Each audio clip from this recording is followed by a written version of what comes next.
السلام عليكم ورحمة الله وبركاته. أهلا بطلاب الماس الجدعان، معاكم مستر عبد الرحمن في قناة افتكاسة في الماس. وإن شاء الله النهاردة بنبدأ مع بعض يونت 2.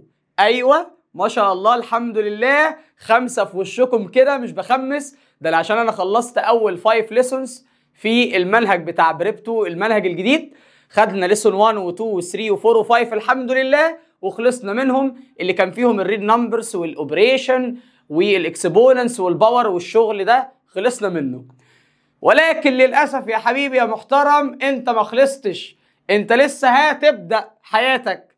هنبدا ان شاء الله رحله حلوه وجديده مع يونت 2 بتتكلم عن حاجه اسمها الفاكتورايزنج. كل الليسونز اللي موجوده اسمها فاكتورايزنج فاكتورايزنج فاكتورايزنج فاكتورايزنج. فهناخد ان شاء الله انواع كتير من الفاكتورايزنج، واعرفك يعني ايه كلمه فاكتورايزنج ان شاء الله. والمفروض ان انت خدت الكلمه دي قبل كده، تمام؟ وبفضل الله هنبدا النهارده في اول نوع في الفاكتورايزنج، بيتكلم عن فاكتورايزنج باي يوزنج جريتست كومن فاكتور. تعالوا نشوف مع بعض الليسون بيتكلم عن ايه. استنونا، يلا بينا حبيبي المحترم. ليسون 1 بيتكلم عن فاكتورايزنج باي يوزنج جي سي اف او جريتست كومن فاكتور. الجي سي اف اللي هو الجريتست كومن فاكتور اللي انت درسته ما شاء الله كتير جدا جدا جدا. طيب تعالى بقى كده ركز معايا عشان تتدلع النهارده بفضل الله. بص بقى كده معايا يا حبيبي المحترم،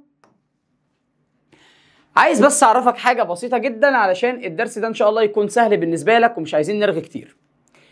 باختصار كده، لما اجي ادي لك 2 نمبرز مثلا زي ال 12 مثلا وال 16، ازاي اجيب لهم جي سي اف؟ اجيب لهم جي سي اف ازاي يا مستر؟ والله يا حبيب قلبي وانت صغير كنت بتستخدم حاجه اسمها البرايم فاكتورايزيشن. تعال افكرك كده بيها على جنب، بس ان شاء الله مش هنستخدمها في كل المسائل، واعلمك طريقه اسهل. ال 12 كنا بنروح نفكها ل 2 ملتبلاي 6، افتكر معايا ال 2 برايم فبنعمل سيركل خلاص. اما ال 6 مش برايم فبنفكها 2 ملتبلاي 3، ادي ال 2 برايم وال 3 برايم، يبقى ال 12 عباره عن 2 تايم 2 تايم 3. طيب ال 16 بقى، تعالى معايا كده هنا اعمل لك ال 16، ركز معايا واصحى. ادي ال 16 اهي، هفكها وليكن 4 تايم 4 مثلا. ال 4 مش برايم فهفكها 2 تايم 2، وهنا ال 4 مش برايم فهفكها 2 تايم 2، يبقى في الاخر 2 تايم 2 تايم 2 تايم 2. في اي مشكله كده؟ طب بعد كده يا مستر كنا بنروح نكتب ال 16 اهي، ركز بقى، 2 تايم 2 تايم 2 تايم 2، ادي 2 ملتبلاي 2، ركز معايا، ملتبلاي 2 ملتبلاي 2. وعندك ال 12 اكتب ال 12 تحتها، الكلام ده قديم في البرايمري، كنت تاخد الكلام ده في جريد 6 وجريد 5. ال 12 2 تايم 2 تايم 3، ادي ال 2 تحت ال 2 وال 2 الثانيه تحت ال 2، وبقى مين؟ اتبقى 3. تكتبها بعيد طبعا عشان لازم تكتب اللي تحت بعض هم اللي تحت بعض.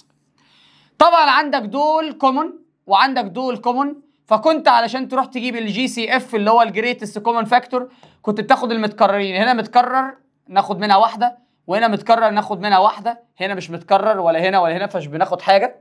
و2 تايم 2 في الاخر ايكوال 4، يبقى الجي سي اف في الاخر ايكوال 4.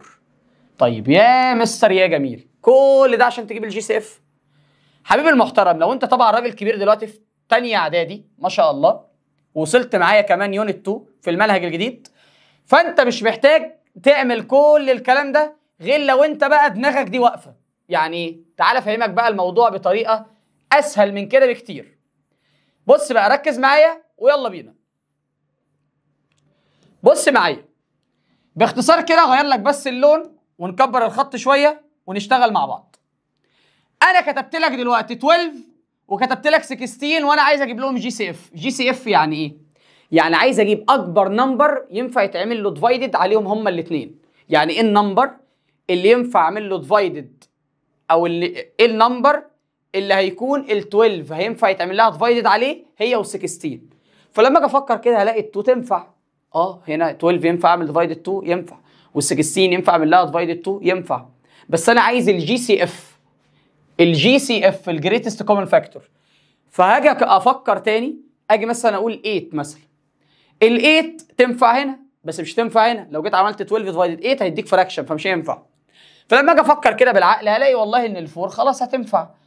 ال 12 وال 16 هما الاثنين ديفيزابل باي 4، فبقول ان الجي سي اف بتاعهم 4. يعني مثلا لما اجي اقول لك معايا 7، كل ده هيسهل علينا الدرس والله، ومعايا 21، مين الجي سي اف بتاعهم؟ دي مش محتاجه فقاقه، ما هي ال7 ينفع يتعمل لها ديفايدد 7 بس عشان هي برايم، وال21 ينفع يتعمل لها ديفايدد 7، يبقى الجي سي اف بتاعهم 7. يبقى في حاجات يا شباب احنا مش عايزين نرغي فيها كتير. طيب بص بقى كده، ركز معايا وتعالى كده نحل مع بعض سريعا عشان انا ما بحبش الرغي. بص كده، ادي السؤال اهو، وعايز اجيب جي سي اف ليهم. بالراحه بقى، سيبك من الفاريبلز دلوقتي، خليك في النمبرز. عندك 7 و21 يبقى الجي سي اف بتاعهم 7. واحد يقول لي يعني ايه؟ يعني ايه النمبر اللي ينفع يتعمل له ديفايدد لل7 وال21 في نفس الوقت؟ هو ال7. بص بقى، هنا عندك ايه وهنا عندك ايه باور 2. ركز بقى كده معايا اهو، كبر لك النمبر. هنا عندك ايه وهنا عندك ايه باور 2. تاخد الايه، تاخد ال8 وليست باور، تاخد الفاريبل اللي عنده الباور الصغير. افهمك بمثال، انا معايا 2 موزه وانت معاك 3 موزه، تمام كده يا عم؟ يبقى انا معايا 2 موزه وانت معاك 3 موزه، يعني ده مثال بس مش اكتر. لما يجي دلوقتي واحد من بره كده عايز ياخد مننا الحاجات اللي تنفع تبقى عندي وعندك، يعني لازم لو خد مني موزه ياخد منك موزه، ولو خد مني موزتين ياخد منك موزتين. هل الراجل ده هياخد 3 موزات ولا موزتين؟ ما هو لو خد 3 هياخد 3 مني، بس هيجي عندك انت معكش غير 2، فمش هينفع. صح كده؟ فهياخد 2 بس عشان يعرف ياخد 2 مني وياخد 2 منك. تمام؟ نفس الكلام هنا. هنا عندي ايه باور 2 باخد الايه، طب هنا عندي بي باور 2 باخد بي بس. يبقى ده اسمه الجي سي اف. تعالى هنا يلا، عندنا 3 حاجات، ادي ده وده وده، دول اسمهم 3 تيرمز عشان تبقى انت عارف. نبص على النمبرز الاول، 10 و15 و5. مين الجي سي اف بتاعهم؟ يعني مين النمبر اللي ينفع يتعمل له ديفايدد لل10 وال15 وال5؟ باينه قوي، بس يكون اكبر نمبر هو ال5. هنا ايه وهنا ايه باور 2 وهنا ايه، ناخد الايه بس. طب هنا بي باور 2 وهنا بي وهنا بي، ناخد البي. يبقى ده الجي سي اف. صعبه؟ طيب بعد كده بقى تعالى اقول لك هنشتغل ازاي بقى. تعالى ركز معايا عشان تتدلع النهارده. بص بقى كده معايا، الراجل بقى بيقول لك فاكتورايز، ودي اول مره اقول فيها فاكتورايز النهارده في الدرس. بيقول لك فاكتورايز البولينوميال. بالمناسبه دي كل ده كده اسمه بولينوميال. بولينوميال يعني ايه؟ المفروض ان هي مش عليك، هي كانت موجوده او هي موجوده في بريب 3 المنهج اللي موجود دلوقتي حاليا. بولينوميال دي معناها يا حبيبي ان انت لما تعوض باي نمبر من الريل نمبرز اللي انت درستها، عمر ما الكالكوليتور تقول لك ماس ايرور. يعني معنى كلمه بولينوميال للناس اللي عايزه تعرف، معناها انك لو جيت عوضت باي نمبر مكان الاكس والواي او مكان الاكس والزد، عمر ما الكالكوليتور تقول لك ماس ايرور، انك من حقك تعوض باي نمبر، زيرو، نيجاتيف، بوزيتيف، اي حاجه. تمام؟ ده معنى كلمه بولينوميال، او دي المعنى الصحيح بتاع كلمه بولينوميال. تمام؟ طيب بص بقى كده معايا، سيبك من كلمه بولينوميال، انا عايز اعمل فاكتورايز للاكسبريشنز اللي قدامي دي او للبولينوميالز اللي قدامي دي. بالراحه بقى كده، علشان اعمل فاكتورايز، هو ده اصلا الدرس كله. اول حاجه بجيب الجي سي اف، انا لسه معلمك ازاي. بعد كده بفتح براكت واعمل الجي سي اف ديفايدد التيرم. تعال نطبق. بص كده، اول حاجه اجيب الجي سي اف. ال10 وال8 مين الجي سي اف بتاعهم؟ هقول تاني، مين النمبر بس اكبر نمبر ينفع يتعمل له ديفايدد لل10 وال8 في نفس الوقت؟ والله باينه قوي ان ال2. واحد هيقول لي 4. يا راجل يا طيب، هي ال10 ينفع تعملها ديفايدد 4؟ لا، يبقى اكبر حاجه هي ال2. هنا اكس وهنا اكس، اخد اكس. طب اسالك سؤال، الواي موجوده هنا وهنا؟ لا، دي موجوده هنا بس، يبقى مش هاخدها. الزد موجوده هنا بس، يبقى مش هاخدها. مستر انت جبت الجي سي اف، بعدها بتعمل ايه؟ بفتح براكت، دي الخطوه الثانيه. طب والخطوه الاخيره؟ بمسك كل ترم، شايف الترم ده اعمل له ديفايدد الجي سي اف، وشايف الترم ده اعمل له ديفايدد الجي سي اف. نمسح بقى عشان ما تتلخبطش. يبقى بمسك كل ترم اعمل له ديفايدد الجي سي اف. يلا بالراحه. 10 ديفايدد 2 5. الاكس راحت مع الاكس خلاص، ما لما اعمل اكس ديفايدد اكس راحوا مع بعض. تمام، يا رب تكون فاهم. ان الماينس ده ينزل. يلا 8 ديفايدد 2 يبقى 4. الاكس راحت مع الاكس، اتبقى زد تنزل. سوري يا شباب، انا نسيت هنا الواي عشان احنا خدنا الاكس، اتبقى واي. في اي مشكله؟ تعال نشوف السؤال ده. ركز بقى كده معايا، الله يكرمك. اهو بكبر لك السؤال عشان ما تتلككش. معايا ترم وترم وترم، كنا بنسميهم تراينوميال عشان دول 3 تيرمز لو تفتكر يعني. تمام، و2 تيرم باينوميال، 1 تيرم مونوميال، فاكر الكلام ده؟ ماشي، وكلهم اصلا اسمهم بولينوميال. تمام. طيب عندك 16 و4 و8، مين النمبر الكبير جدا، اكبر نمبر ينفع يتعمل له ديفايدد لل 16، او ينفع نعمل ديفايدد لل 16 وال4 وال8؟ ها، ايه النمبر؟ 16 و4 و8 طبعا النمبر بتاعنا هيكون 4. ال4 هي اللي هتنفع، لو عملت 16 ديفايدد 4 هينفع، و4 ديفايدد 4 طبعا هينفع، و8 ديفايدد 4 اكيد هينفع. بص استحاله لما اجي اسالك تروح تقول لي 8، لان انت عندك 4، فازاي نمبر صغير ديفايدد نمبر اكبر منه؟ اكيد مش هينفع. فانت دايما بتشوف اصغر نمبر، نفع خير وبركه، ما نفعش بتشوف حاجه ثانيه. طيب الام موجوده هنا، وهنا ام باور 2، هنا ام، ناخد ام. صعبه؟ طب لو هنا كان عندك ام باور 2، ده سؤال مهم قوي، هنا ام باور 3 وهنا ام باور 4، اخد ام باور 2، باخد اصغر باور. هنا ان وهنا ان وهنا ان باور 2، اخد ان. المستر قال لي اول لما تاخد الجي سي اف تفتح براكت وتمسك كل ترم ديفايدد الجي سي اف يا نايم. اول ترم يلا ده ديفايدد ده، يلا 16 ديفايدد 4 يبقى 4. الام مشيت والان مشيت، نزل البلس. 4 ديفايدد 4 1، مش لازم تكتبه عشان في حاجات تانية تتكتب. ام باور 2 ديفايدد ام، اتبقى امايه واحده. ام باور 2 خدنا منها ام، اتبقى ام واحده. والان خلاص خدناها، نزل الماينس. 8 ديفايدد 4 يبقى 2، الام اتكنسلت مع الام، والان باور 2 خدنا منها ان، اتبقى ان واحده. وشكرا، وخلصت المساله. اللي جاي افكار بقى، تعالى ما تخافش، يلا بينا. بص بقى كده حبيبي المحترم، هنا عندك نيجاتيف 7a بلس 14b. ماشي يا مستر، مبدئيا هنا A بس هنا مفيش A، وهنا B بس هنا مفيش B، فكده مفيش ولا A ولا B. انا بجيب الجي سي اف الاول. ها، النيجاتيف 7 وال14 هما الاثنين ديفيزابل باي، او ال7 وال14 هما الاثنين ديفيزابل باي 7، فالجي سي اف 7 باينه قوي. النمبر اللي ينفع اعمل له ديفايدد ال7 وال14 هو ال7، يبقى ناخد 7 كومن واوبن براكت. امسك كل ترم ديفايدد الجي سي اف، يلا نيجاتيف ينزل عشان نيجاتيف 7 ديفايدد 7 بنيجاتيف 1، بس انا مش هكتب ال1 عشان كده كده في ايه، فنيجاتيف 1a. بص كده يا شباب، ما تكتبليش نيجاتيف 1a، لا اكتب لي نيجاتيف a، واحنا عارفين الكلام ده اصلا. طيب نرجع تاني لموضوعنا، يلا امسك الترم ده ديفايدد الجي سي اف، يلا 14 ديفايدد 7 يبقى 2، ويبقى البي عادي. شكرا. طيب تعالى كده بقى للمساله نمبر 2 دي، بدانا بقى نصعب الافكار شويه، ولا تصعب ولا حاجه. طبعا باينه قوي ان 2 اكس بلس 1 موجوده هنا وموجوده هنا، فاروح اخدها. ايوه هي دي الجي سي اف، ما تخافش، خدتها اهو على اساس ان هي الجي سي اف. طب يا مستر بعد ما خدتها تعالى، مش انت خلاص هتمسك الترم ده ديفايد الترم ده، انت خدت ال 2 اكس بلس 1 خلاص، اتبقى مين؟ اتبقى اكس. وهنا لما خدت 2 اكس بلس 1 اتبقى مين؟ اتبقى نيجاتيف 4. وخلصت كده، انت عملت فاكتورايز. انا عايز اقول حاجه مهمه جدا لو سمحت، عشان انا بكلم طلبه كبار دلوقتي. فاكتورايز معناه ان انت بتمسك التيرمز اللي عندك تخليهم فاكتورز بينهم، او البرودكت لفاكتورز. هقول تاني كده الكلمه دي وهقولها 3 مرات. فاكتورايز معناه ان انت تخلي الفاكتورز في بينهم تايم، تعمل برودكت للفاكتورز. تاني، تعمل برودكت للفاكتورز. تعال نشوف الكلام ده صح ولا لا. ده فاكتور ماليش دعوه جواه ايه، هو فاكتور وده فاكتور، وفي بينهم تايم فعلا بس احنا مش بنكتبه. بص كده، فاكتورايز معناه ادي فاكتور وادي فاكتور، ممكن يبقوا 2 فاكتور 3 فاكتور ان شاء الله قدام في الوحده هنلاقي عادي اكتر من 2 فاكتورز في الفاكتورايزنج. تمام. تعالى كده اوريك حاجه بس كده معلش.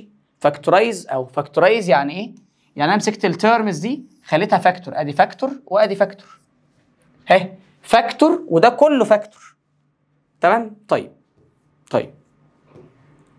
تعالى نشوف السؤال الثالث ده مع بعض. سؤال عايز تركيز، سؤال لولبي جهنمي. تعالى كده، ده نكبر له الايه الشاشه مخصوص. بص لي بقى كده، عايز نعمل فاكتورايز. انت لو شايف بعينك هتلاقي ان انت ما ينفعش تاخد اي جي سي اف ولا في اي حاجه، ولكن لو فكرت كده بعقلك شويه، تعالى بص كده بقى معايا وركز معايا الله يكرمك. ادي الواي ماينس 4 هتنزل زي ما هي باور 2، بس دي انا عايز اظبطها اخليها واي ماينس 4 زي اختها دي، فهاخد نيجاتيف كومون. ايه ده، هو في حاجه اسمها كده؟ دي نيجاتيف واي، انت خدت منها النيجاتيف اتبقى واي. صعبه؟ تاني دي كانت واي جنبها نيجاتيف، خدت منها النيجاتيف خلاص بره، اتبقى واي. طب دي بلس 4، كأنك بتعمل 4 ديفايدد نيجاتيف 1، هيديك نيجاتيف 4. هي انا والله ما غيرت حاجه. ما انت لو مسكت النيجاتيف عملتها تايم الواي هتبقى نيجاتيف واي، ولو مسكت النيجاتيف تايم نيجاتيف 4 هيديك بوزيتيف 4. واحد هيقول لي عملت كده ليه؟ عملت كده يا عم الذكي عشان يبقى ده زي ده، فاخد منهم واحده. ما انا مش باصص للواي ماينس 4 زي ما انت باصص لها، انا باصص ان كأن دي على بعضها اسمها واي باور 2 ودي واي، فالمستر قال بتاخد الليست باور، فخدت واي ماينس 4 بس. مش هنا نعتبر ان واي ماينس 4 والباور 2 كانهم اتنين، خدنا منهم واحده، يبقى ايه؟ يبقى واحده. طب وهنا خلاص الواي ماينس 4 خدناها خلاص، ما بقاش حاجه، يبقى بقى 1 ماينس 1 عشان هنا في نيجاتيف. نقول تاني، هنا عندي واي ماينس 4 باور 2، هنا عندي واي ماينس 4، خدنا الجي سي اف اللي هو الليست باور اللي هي واي ماينس 4، هي دي الجي سي اف. لما خدت من هنا واي ماينس 4 اتبقى واحده، ولما خدتها من هنا ما بقاش حاجه، يعني اتبقى 1، كاني عملت ده ديفايدد ده، اي حاجه ديفايدد نفسها ب1. ليه هنا كتبت ال1 وانت زمان ما كنتش بتكتبه؟ عشان كان بيبقى فيه ام او ان او اي حاجه ثانيه، كان هنا ما فيش تاني. شايف واي ماينس 4 دي هتنزل تاني زي ما هي، المساله خلصت على فكره، وهنا الواي تنزل ونيجاتيف 4 نيجاتيف 1 هتديك، او نيجاتيف 4 ماينس 1 هتديك نيجاتيف 5 في الاخر. اهي اتحولت فاكتور تايم فاكتور، يبقى انا كده عملت ايه؟ يبقى انا كده عملت فاكتورايز. في اي مشكله يا شباب؟ طيب تعالوا نكمل كده مع بعض، يلا بينا نحل مع بعضينا اهو. تعالى دي عشان هتروق عليك جامد جدا. انت شايف بعينك، انا راضي ذمتك، يعني انا راضي ذمتك، انت شايف بعينك صح كده ان دي بي ودي 2 مفيش كومن، مفيش جي سي اف، وحتى دي عيني بي ماينس 2 ودي 2 ماينس بي، ايه ده متشقلبها؟ اقول لك بقى على حاجه حلوه قوي، مش البي ماينس 2 هي بس اتشقلبت بقت 2 ماينس بي. لو انت عايز تعدل ال 2 ماينس بي دي، انا اللي بقول لك اعدلها، بس غير الساين. يعني ايه؟ تعالى بص يا حبيبي، دي 3 ماينس بي، انا بقول لك الحته دي تسهيله مش اكتر. انت عايز تعدلها، اعدلها، انا اللي بقول لك اهو، عدلتها اهو. هو يعني ايه عدلتها؟ بالله عليك لا تفهم. مش البي كانت نيجاتيف بقت بوزيتيف، ال3 كانت بوزيتيف بقت نيجاتيف، يبقى انت لما عدلتها كانك غيرت الساين بتاعت الاثنين، فبتحط نيجاتيف بره. ما انت غيرت الساين. واحده كمان معايا يا عم الحاج، 5 ماينس سي، اعدلها، يلا اعدلها، خليها سي ماينس 5 عادي خالص، انا اللي بقول لك اعدل عادي، بس حط بره النيجاتيف عشان انت لما عدلت كانك غيرت الساين. تعالى بقى نرجع تاني لموضوعنا، نمسح دي بس اللي تلخبطك ونرجع لموضوعنا تاني. بص كده يا حبيبي المحترم، تعالى لي، عمالين نكبر في الخط ونصغر، يلا بص بقى، انا هنزل دي زي ما هي، ادي بي وادي بي ماينس 2 زي ما هي، نزلت الحته دي زي ما هي. بص بقى، وادي ال 2 زي ما هي، بس بدل ما دي 2 ماينس بي عدلتها بي ماينس 2، معنى ان عدلتها يبقى غير الساين اهو، بدل ما تبقى بلس بقت ماينس. الله كده المساله سهلت. هاخد ده كومون، هو ده الجي سي اف اهو، بي ماينس 2 اوبن براكت، هنا طبعا اتبقى بي وهنا اتبقى ماينس 2. في اي مشكله؟ وكده اللي عملنا الايه؟ عملنا الفاكتورايزنج بتاعنا. في اي مشكله؟ اظن المساله بقت سهله. وطبعا بي ماينس 2 تايم بي ماينس 2 ممكن تتكتب بي ماينس 2 والباور 2 اصلا عشان هما زي بعض. طيب تعالى بقى اقول لك على حاجه خطيره جدا، عايز اقول لك بس على حاجه عشان لو انت بتحب تبقى عارف مثلا الدرس فاضل فيه ايه. احنا اتعلمنا مع بعض ازاي نجيب الجي سي اف، وتعلمنا مع بعض ازاي نعمل فاكتورايزنج. هنتعلم مع بعض بقى ايه لازمه الفاكتورايزنج اصلا لينا احنا في حياتنا، ان هو بيخلينا احسب ارقام زي كده من غير ما استخدم الكالكوليتور بسهوله. واخر حاجه هختم بيها ان شاء الله، ازاي نحل ايكويشنز. انت عارف ان الايكويشنز دي موجوده في اي حته. تعالى بقى حبيبي المحترم، انا بتحداك اهو، او انا بتحداك هنا، بس مش هتحداك دلوقتي، هفهمك الاول بعد كده اتحداك. شايف مساله زي دي لو انت عايز تحسبها بدماغك من غير الاله، والله انت ايه، انت عارف يعني ايه 75 باور 2؟ يعني 75 تايم 75 هتقعد بقى تعملها في ربع ساعه، وترجع تعمل 13 تايم 75، وترجع تعمل 75 تايم 12، وترجع تعمل لهم بلس، هتاخد وقت كبير جدا. وانا بتحداك انك استحاله تاخد وقت اقل مثلا من حوالي 5 دقايق مثلا او 10 دقايق. امر طبيعي هتاخد وقت، مش مهم الوقت قد ايه يا عم، هتاخد 3 دقايق وقت برضه. تعالى بقى اوريك باستخدام الدرس، مش هتاخد وقت خالص. مش انت عندك 75 موجوده في كله؟ بروح اخدها هي الجي سي اف. هنا عندي 75 باور 2، خدت منها واحده اتبقى واحده، خدت ال 75 من هنا اتبقى 13، خدت ال 75 من هنا اتبقى 12. دول مع بعض لما اجي احسبهم يا نجم النجوم هيدوني اصلا 100. وعندي هنا تايم ال 75 اللي بره. 75 تايم 100 دي بتبقى عمليه حسابيه سهله، بننزل الزيروس وننزل ال 75، يبقى دي الاجابه. اتحداك لو حسبتها بالاله انك تخلص قبلي بالاله. تعال نجرب، تعال نجرب. شايف يا حبيب قلبي السؤال ده؟ اكتبه بالاله وانا احسبه الاول. ادي ال 47 اهي، عملت ال 15 ماينس ال 5 يبقى دي 10 تايم 47 يبقى 47 وجنبها 0. حسبتها قبليك اهو، مش عشان انا مدرس، عشان انا استخدمت الجي سي اف اللي هيخليني احل اسهل واسرع منك. تمام يا عم؟ تعال عشان لو انت فهمت الجي، انا خدت ال 47 من هنا ومن هنا كجريتست كومن فاكتور. لما خدت ال 47 من هنا بقى 15، لما خدت ال 47 من هنا بقى 5 بس بالماينس. 15 ماينس 5 10، و10 تايم 47 بنزل الزيرو. طب انا اقول لك على حاجه حلوه. شايف نمبر 3 دي؟ اعملها لوحدك، بس عايز اقول لك على حاجه عشان هتتلخبط. طالما 123 جايه لوحدها كده اعمل لها تايم 1 عشان انت بتنسى، ما تنساش ان هيبقى ماينس 1 في الاخر. تعال اقول لك، ادي 123 اهي هناخدها. لما خدناها من هنا ومن هنا ومن هنا، يلا لما خدناها من هنا بقى 14 بلس 37 ماينس 1. بس هحسب دول اشوفهم هيدوني كام. هيدوني 50 تايم 123 واروح احسبهم بكام وشكرا. يبقى انا كده استخدمت الجي سي اف بتاعي. طيب والان ندخل بقى على السولفنج ايكويشن اللي هي اخر حاجه ان شاء الله في ليسون 1. تمام؟ طيب الموضوع كله بسهوله ايه؟ مش انت لما بتعمل فاكتورايز بتعمل فاكتور وفاكتور؟ مش انا دايما بحل فاكتورايز بتلاقيني عملت براكت وبراكت كده في بينهم تايم. قال لك لو الحاجتين دول ايكوال 0 فده معناه ان هنسمي دي اسمها ايه مثلا ودي اسمها بي. لو عندك حاجتين البرودكت بتاعهم بزيرو فده معناه يا اما الاي بزيرو يا اما البي بزيرو. على فكره انت كنت بتحل عليها في يونت 1، بس دلوقتي خلاص بقى الموضوع اكيد. يعني ايه؟ تعالى انا عندي هنا 5x وعندي هنا x بلس 1 والبرودكت بتاعهم 0. ده فاكتور وده فاكتور والبرودكت اوف تو فاكتورز ايكوال 0. يبقى انت عندك احتمالين، يا اما ال 5x دي ايكوال 0 يا اما الاكس بلس 1 ايكوال 0. يا مستر بدات افهم. يبقى انا بقسم يا اما ده بزيرو يا اما ده بزيرو، واقسم كده زي ايه؟ زي ما انت شايف بعينك. سيبك من كل الهري ده وتعالى نشوف هنحل ازاي. بص كده حبيبي المحترم، تعالى نمسك سؤال يلا بينا. نمسك السؤال الاولاني ده. السؤال بيقول ايه؟ مش بيقول لك فاكتورايز، ده بيقول لك find the solution set in real numbers. هات لي السوليوشن سيت. نفس اللي كنا بنعمله بالظبط من 5 دقايق، بس الفرق كنت بتعمل فاكتورايز وتروح. دلوقتي هتعمل فاكتورايز وتكمل بقى عشان في ايكوال 0. المسائل كلها اللي فاتت ما كانش في ايكوال 0 هنا. فرق يا بابا، كانت المسائل جايه من غير ايكوال حاجه، ما كانتش جايه ايكويجن. دلوقتي بقت ايكويجن، فطبعا لازم تحل الايكويجن بعد ما تخلص. طب احل ازاي؟ اول حاجه استخدم الفاكتورايزنج. هنا اكس باور 2 هنا اكس، اخد الاكس الصغيره يبقى اخد اكس واعمل اوبن براكت. طبعا ما فيش ارقام لان هنا في 2 هنا ما فيش، فما فيش نمبرز. طيب الاكس باور 2 خدت منها اكس بقى اكس والماينس ينزل، والاكس خلاص خدناها بقى مين؟ بقى 2. كل ده ايكوال كام؟ ايكوال 0. في اي مشكله؟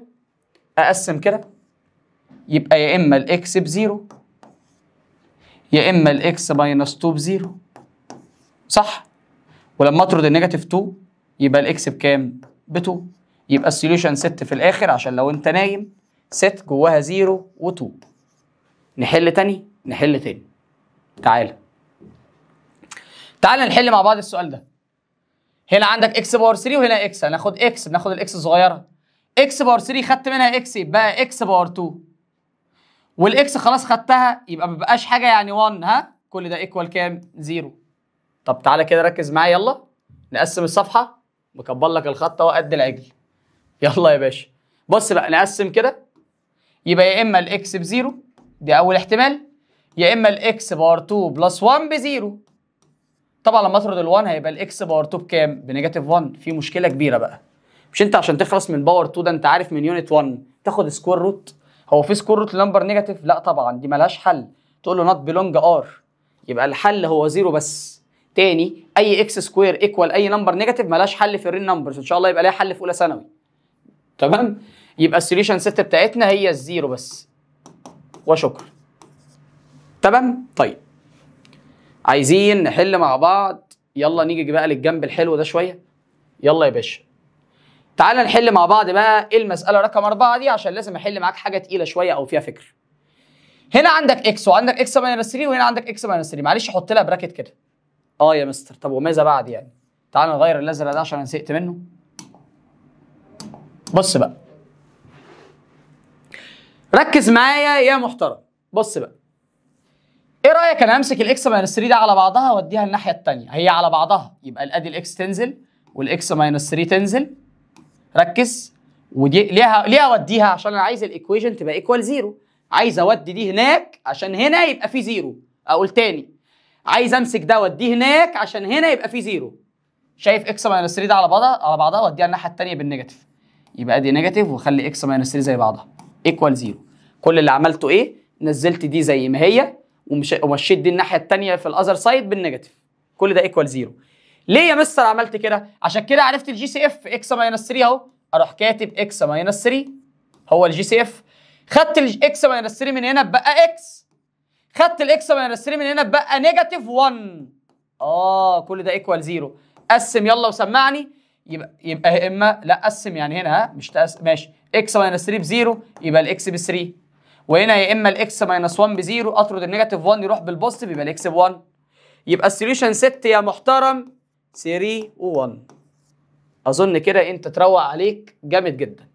تمام؟ طبعا حبيبي المحترم، بعد ما خلصنا الدرس بتاعنا بالسلامه طبعا عندك الاكسرسايزز وعندك افكار كتير جدا. لو انت طبعا عايز فيديو يكون فيه حل كل الاكسرسايزز بتاعه الليسون ومتابعه مع الهوم ورك ان شاء الله، متابعه للهوم ورك والكويز بتاعك، وتبقى كده مستر متابعك كده بفضل الله، تقدر تكلمنا على رقم الواتساب الموجود في الديسكريبشن وتعرف تفاصيل الاشتراك بفضل الله. انتظروني ان شاء الله في ليسون 2. اتمنى ان انتم تكونوا استفدتوا. كان معكم مستر عبد الرحمن مدرس الماس، والسلام عليكم.